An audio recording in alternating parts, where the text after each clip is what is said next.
A Guerra de Canudos. Quantas vezes você já assistiu uma aula sobre essa guerra? Claro, ela é uma das guerras mais importantes da nossa história, que tem como figura principal Antônio Conselheiro e o Arraiá de Belo Monte, também conhecido como Canudos.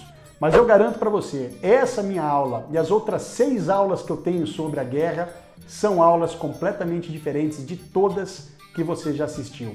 Sabe por quê? Porque ela foi gravada na cidade de Canudos, no sítio arqueológico onde aconteceu a guerra e as principais batalhas desse conflito entre os conselheiristas e as tropas do governo republicano brasileiro. É uma aula diferente porque ela traz como modelo uma entrevista, ressaltando, valorizando a história oral como fonte histórica. Nessa aula eu vou conversar com 3 figuras muito queridas e muito acolhedoras que eu conheci na cidade de Canudos. O Jamilson, que foi meu guia, que vai me auxiliar a contar boa parte dessa guerra. A Dona Maria, uma figura muito querida e acolhedora, a Dona Maria Butão, e também o Senhor Olímpio, ao qual eu pude bater um longo papo e conhecer muito sobre a vida do sertanejo, sobre o sertão e sobre a Guerra de Canudos. Mas antes da aula, peço que você se inscreva no meu canal e que você compartilhe esse conhecimento com os seus colegas, com seus amigos, com todos aqueles que vão prestar vestibular ou que ainda estão na escola.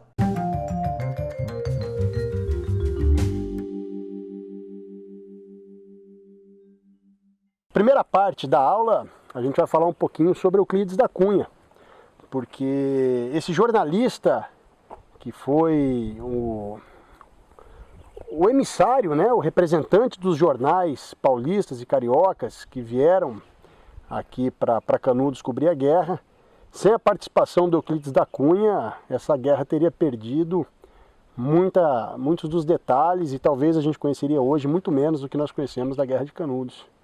Inclusive o Euclides da Cunha, ele quando vem para Canudos, ele é contra, né? Até pela propaganda enganosa que se fazia dos sertanejos, do Antônio Conselheiro, ele chega aqui em Canudos, ele é contra o Antônio Conselheiro.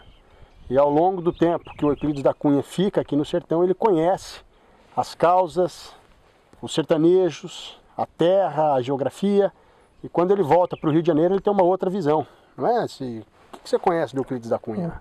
Então, é isso. Ele, quando chegou aqui, como você falou, ele veio com outra visão, né?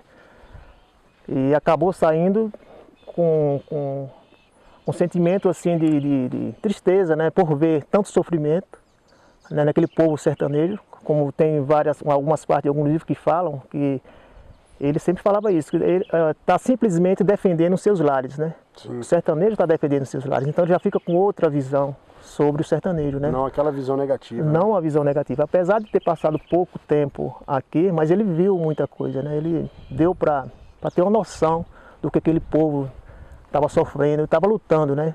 Estava lutando por um ideal, né? E o livro então, que ele escreveu foi Os Sertões. Os Sertões. Sertões de Euclides da Cunha, muitas vezes cobrado aí nos vestibulares. Então tá aí a importância de Euclides da Cunha, que inclusive tem uma cidade aqui perto que chama-se Euclides da Cunha, né? Que chama-se Euclides da Cunha, a cidade do Cumbe, né? Que fez essa homenagem para ele. Passou a ser Euclides da Cunha por causa dele, né? Do escritor Euclides da Cunha. Falando um pouco sobre o livro, que deixar aqui claro que é um dos livros mais traduzidos, né? No Brasil, se não no mundo, né? O livro Os Sertões de Euclides da Cunha. Então, por isso que expandiu tanto essa história, tanto no Brasil como no mundo, né? Legal. O livro ele é dividido em algumas partes, né? A primeira ele descreve essa caatinga. Então você tem uma parte geográfica, que é uma terra muito seca, muito árida. Depois ele fala um pouquinho sobre o sertanejo e aí ele conta a guerra, uma guerra muito sangrenta. Quantas pessoas mais ou menos morreram nessa guerra? Então, aqui entre conselheiristas, soldados, morreram mais de 20 mil pessoas, né? Mais de 20 mil pessoas, Massacre. Na maioria pessoas pobres, né? Pessoas pobres, Pessoas extremamente pobres, né? Pessoas que, na época existiam 25 mil pessoas aqui, né? Como a gente fala sempre que pessoas humildes, né? Simples, camponeses, sertanejos, índios, roceiros, né? Que viam no Conselheiro uma salvação e vinham para cá. Então, pessoas inocentes, né? Na verdade. Então essa é a primeira parte da aula, né? Fala um pouquinho aí sobre Euclides da Cunha. Sem Euclides da Cunha, Canudos teria perdido muito. Alegria, povo meu, Os canudos não morrer, tá na fé no coração, no coração. Obrigado, povo meu, os canudos não morrer, tá na fé e na união, no coração. Pois canudo era tão bom, que ainda hoje é saudade. Eita, canudo que era bom, ele não vai mais voltar.